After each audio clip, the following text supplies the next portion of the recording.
Welcome to another edition of the Fans Week podcast, also on medium waves 1,575 kilohertz for the greater Milan area. From Paris, I'm Jessica Carter-Wilson. France's fuel frenzy. Government promises plenty while planes vanish like cheap souvenirs. By Jessica Carter-Wilson, fansweek.org. Paris, April 30th, 2026. Today's news. French diesel averaged €2.21 per liter and gasoline €2.02 per liter on Thursday, while kerosene shortages threaten airline operations. Low-cost carrier Transavia canceled 400 flights for May and June, citing soaring fuel costs and import dependency. The state now reassures citizens that 2 million barrels of strategic kerosene are enough to keep the skies clear. Just enough, apparently, to fill a bathtub on a runway.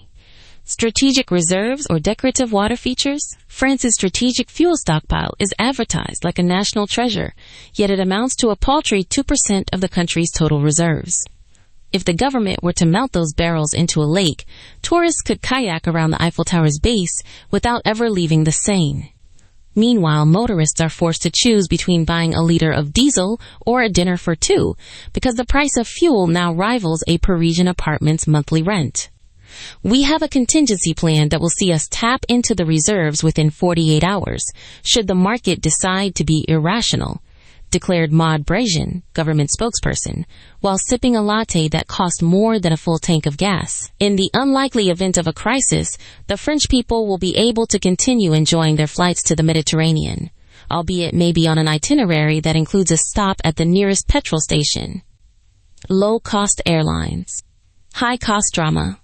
Transavia's decision to scrap 400 flights has been framed as a temporary adjustment rather than a symptom of a system that swapped its fuel tanks for corks. Passengers who booked cheap tickets now find themselves stranded with itineraries resembling a game of musical chairs. Your flight has been canceled because the price of kerosene rose faster than our CEO's ego. One email read, the airline CEO, who refuses to be named, reportedly told investors that the market is simply testing our commitment to affordable travel, and we are passing that test by canceling the test. Air travel in France is now a lottery where the ticket price is fixed, but the chance of actually boarding is random, said an anonymous industry analyst, a former barista turned data scientist.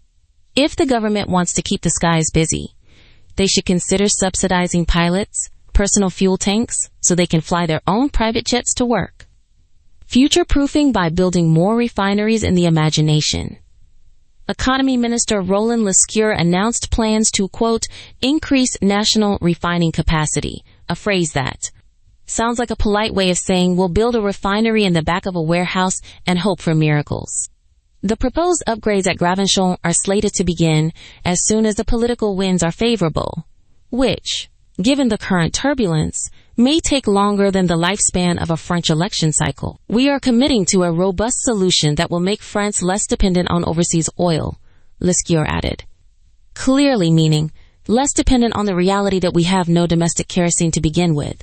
His confidence is bolstered by the fact that French engineers can already design a refinery on paper, a skill that has come in handy for everything from tax reforms to menu redesigns. As the summer approaches, the only thing more uncertain than the price of fuel is whether the government's strategic barrels will ever make it off the shelves and into an actual plane, or remain glorified paperweights for future museum exhibitions titled, How Not to Keep the Lights On. That's all from today. From Paris, I'm Jessica Carter-Wilson.